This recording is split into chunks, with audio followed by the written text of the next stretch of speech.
Welcome to my YouTube channel. हाँ जी बच्चों, आज जो मैं आपको करवाने जा रही हूँ क्लास 7 गणिता प्रकाश जो आपकी नई बुक है उसका चैप्टर 8 मैंने स्टार्ट किया बेटे 196 पेज के ऊपर इवेल्युएट फर्स्ट पार्ट है। क्वेश्चन फर्स्ट करवाने जा रही हूँ। देखो यहाँ पे 3 डिवाइडेड बाय 7/9। बेटे पहले तो आपने अगर कोई भी नंबर नीचे डिनोमिनेटर नहीं है, ठीक है, किसी नंबर के ऊपर ये फ्रैक्शन है, ये फ्रैक्शन नहीं है, ये होल नंबर है ना, तो आपने नीचे 1 डालना है। सबसे पहला काम आपने ये करना है। अब डिवाइड है तो डिवाइड को कैसे सॉल्व करना है बेटे, डिवाइड जो है ना मल्टीप्लाई में हो जाएगा। मल्टीप्लाई में होते ही आपका जो पीछे वाली फ्रैक्शन है उस वो रेसिप्रोकल हो जाती है, 9/7 हो जाती है। ध्यान से समझना, पीछे वाली फ्रैक्शन का रेसिप्रोकल हो क्या होता है, आगे वाली का नहीं बेटे। अगर यहाँ पे मल्टीप्लाई का साइन है तो इसका रेसिप्रोकल हो जाएगा। अब अगर तो कटिंग हो रही है बेटे कटिंग कर दो, नहीं तो 9 3 27, 7 1 7, ये आपका आंसर आ गया बेटे।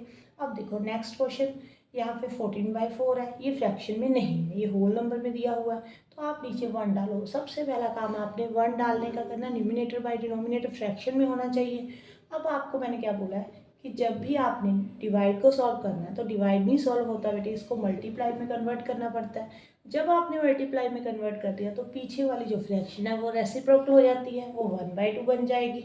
ओके, अगर तो यहाँ पे कटिंग हो रही है तो कटिंग कर दो बेटे, नहीं तो सीधा मल्टीप्लाई कर आंसर लिख दो, 7/4 आंसर आ गया।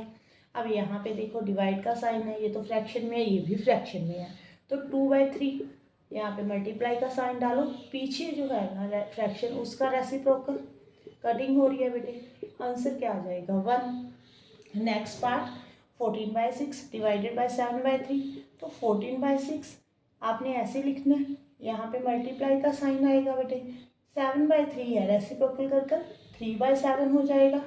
अब कटिंग हो रही है बेटे, 7 2 14, 3 2 6, 2 के साथ 2 कैंसिल हो गया, हमारा आंसर 1 आ गया।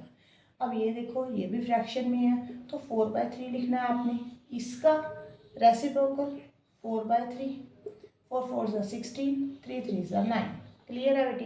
अब ये डिवाइड में है तो आपने यहाँ पे मल्टीप्लाई का साइन डालना और इसका रेसिप्रोकल पीछे वाले का 7/1 हो जाएगा। कटिंग तो पॉसिबल नहीं है, तो 49/4 लिख दो आंसर, मल्टीप्लाई करके लिख दो बेटे। आगे 8/2, यहाँ पे डिवाइड का साइन है 4/15, तो 8/2 यहाँ पे मल्टीप्लाई का साइन, इसका रेसिप्रोकल 15/4 हो जाएगा।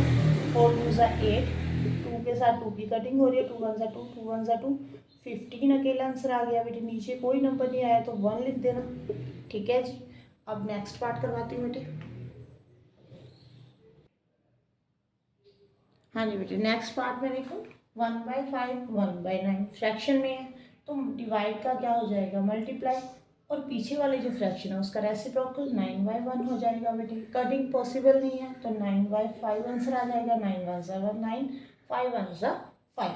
आगे नेक्स्ट पार्ट में 1/6 है, मल्टीप्लाई का साइन डालो, इसका रेसिप्रोकल कर दो बेटे, कटिंग कर दो। अगर कटिंग पॉसिबल है तो 2/11, 2 1 2, यहाँ पे 11 1 11। आगे देखो ये मिक्स फ्रैक्शन में है बेटे, मिक्स फ्रैक्शन को आपने पहले सिंपल फ्रैक्शन में कन्वर्ट करना है। 3 3 9, यहाँ पे मल्टीप्लाई, जितना आंसर आ जाएगा उसमें 2 ऐड कर देना, यही सिखाया होगा आपको। 3 3 9, 9 + 2 कितना होता है 11, तो 11/3 डिवाइड का साइन, यहाँ पे देखो 8 1 8, 8 + 3 कितना होता है बेटे, यहाँ पे 11/8, ठीक है जी। अब आप इसको सॉल्व करो बेटे, 11/3 है, यहाँ पे मल्टीप्लाई का साइन, इसका रेसिप्रोकल 8/3 हो जाएगा। कटिंग कर दो, 11 11 की कटिंग हो रही है बेटे, तो 8/3 आंसर आ गया। आई थिंक आपको क्लियर हो गया होगा बेटे। Thank you for watching.